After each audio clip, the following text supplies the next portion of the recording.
To čo sú tieto biele znaky? To sú čičmanské výšivky, ornamenty, ktoré sa kreslia na chalupy našich drevených domčekov. Aha.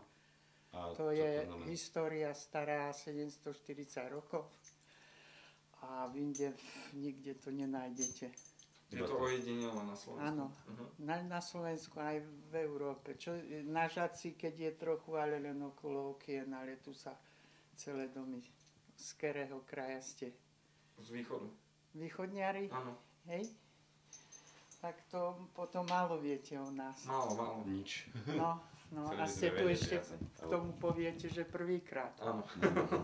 Tak to už v muzeume je trošku histórie. Máte tu múzeum? Áno, Aha. muzeum a potom v tom centre, ale to málo, no a už kde kto čo vám povie, no. Takí domáci, čo sme tu, viete, typickí čičmanci. To ste vy. No ja som tu ostala. Všetko ušlo, súrodenci, vyštuduje a čo tu?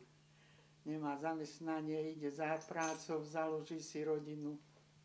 Deti sa už tu nechcú im vrátiť a to máte tak. A s týmto Vymierame. Kto s tým začal? S týmto? Toto To ja. sa nevie. Som najstaršia z rodiny. A vy ste aj v celých Čičmanoch s tými znakami. Ako myslíte? Ste to Tie ornamenty. No to každý si sám, kto má takýto domček drevený. A tieto ste maľovali vy? No to sám si musíte všetko.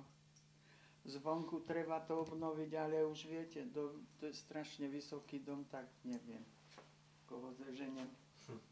To len sa ide po tých istých, nemôžete si zmyslieť, že toto zatrem a nové vzory dám. To už presvedcuje, viete, cez to drevo.